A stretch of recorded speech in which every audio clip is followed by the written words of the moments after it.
అందరికి నమస్కారం.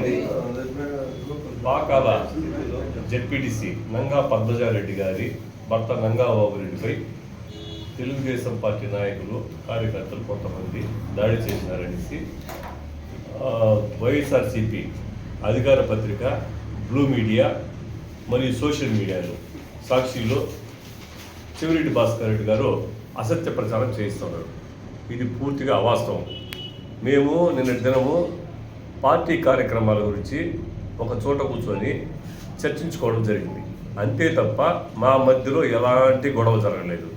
ఆయన మీద దాడి చేసినట్టు, ఆయన కారును ధ్వంసం చేసినట్టు, పోలీసులు ఆయన పాకాల పోలీస్ స్టేషన్కి తీసుకెళ్ళి చితకబాదినట్టు ఆ పత్రికల్లోనూ సోషల్ మీడియాలోనూ ఇక్కడ చంద్రగిరి మాజీ ఎమ్మెల్యే చెవిరెడ్డి భాస్కర్ రెడ్డి విషపు ప్రచారానికి తెరదీసినారు. ఇది పూర్తి అవాసం, అభూత కల్పన. ఆయన ఏదో రాజకీయ లబ్ధి పొందాలని పాకాల మండలంలో తెలుగుదేశం పార్టీ కార్యకర్తల ఐకమత్యం చూసి, ఇక్కడ జరుగుతున్న అభివృద్ధిని చూసి ఓర్వలేక, సహించలేక ఇలాంటి నీతి మాలిన చర్యలకు పాల్పడతా ఉన్నారు. నువ్వు పాకాల పోలీసులకు తీసుకెళ్ళాలంటున్నావు కదా, నీ దగ్గర ఏం ఆధారం ఉంది? ఎవరు అక్కడ ఫిర్యాదు చేస్తున్నారు? అక్కడ సీసీ కెమెరాల్లో కూడా మీరు చూడండి, విచారించుకోండి. సీసీ కెమెరా ఫుటేజ్ తీయండి.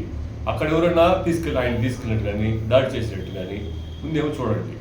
మీకున్న సమాచారం, మీకున్న తప్పుడు సమాచారంతో మీరు మాలో ఉన్న ఐకమత్యాన్ని దెబ్బతీయాలని చూస్తే మీరే దెబ్బతింటారు. మీకు మొదటి నుంచి ఒక అలవాటు ఉంది. ఏమంటే బట్ట కాల్చి ముఖాన్ని వేయడం, మసి తుడుచుకోవడం. ఇలాంటి సంస్కృతి మీకుంది. మీ ఉచ్చులో మేము పడము. మా ఐకమత్యం ఎప్పుడు చీలిపోదు.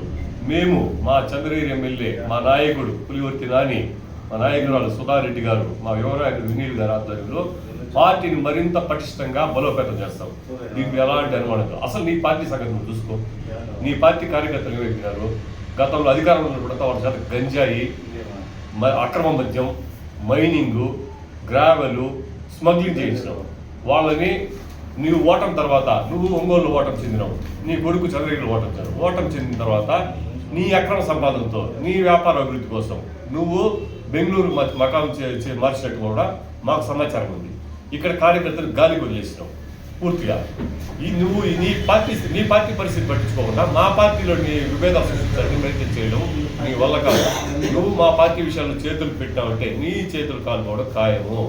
బాగా గుర్తుపెట్టుకోండి. మీకు మరోసారి హెచ్చరిస్తాను. మీరేమైనా ఉంటే అసలు మీ అవినీతి, మీ తొడాలో జరిగిన అవినీతిపై మా నాయకుడు చాలా సిఐడి విచారణ వరకు కోరి ఉన్నాడు. త్వరలో విచారణలో మీ అవినీతి అక్రమాలు మొత్తం బయటపడతాయి. దాంట్లో ఎలాంటి సందేహం లేదు. మీరు తిరుపతి రూరల్లో, చంద్రగిరి మండలంలో మీరు చేసిన అవినీతి మీకు త్వరలో అన్ని ఆధారాలు సహా బయటకు వస్తాయి. మీ పరిస్థితి ఎలా ఉంటుందో భవిష్యత్తులో తెలుస్తుంది.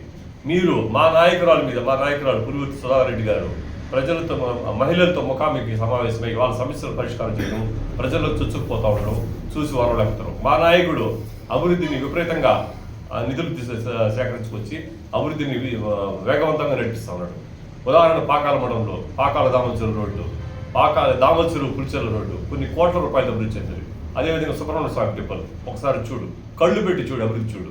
అక్కడ డబుల్ రోడ్డు. తర్వాత అనంతరాయ స్వామి గుడి, అక్కడ రోడ్డు చూడు. కొండ మీదకే వాహనాలు వెళ్ళే విధంగా రహదారి నిర్మిస్తున్నారు. అదేవిధంగా గ్రామాల సీసీ రోడ్లు. ఇప్పుడు కొత్తగా ప్రతి దళిత వాడకు, ప్రతి గ్రామానికి శ్మశానాలు, వాటికి రోడ్లు, కాంపౌండ్ వాళ్ళు నిర్మాణం చేసి, తాగునీటి సమస్య, మురికి కాలువలు, పాకాల టౌన్లో అర్ధాంతరంగా వదిలేసిన కాలువలను కూడా ఆయన పూర్తి చేయిస్తాడు. ఇది అభివృద్ధి పథకంలో ఆ అభివృద్ధి నిధులకు కేటాయించి ఆయన చేస్తాడు. ఇదే విధంగా రైల్వేకి సంబంధించి దాదాపు ఎంపీ గారితో మాట్లాడి తిరుపతి కాట్పాడి పనులు, డబ్లింగ్ పనులకు 1000 చిల్లర కోట్లు సాధించుకొచ్చిన ఘనత కూడా మా ఎమ్మెల్యే దక్కుతుంది.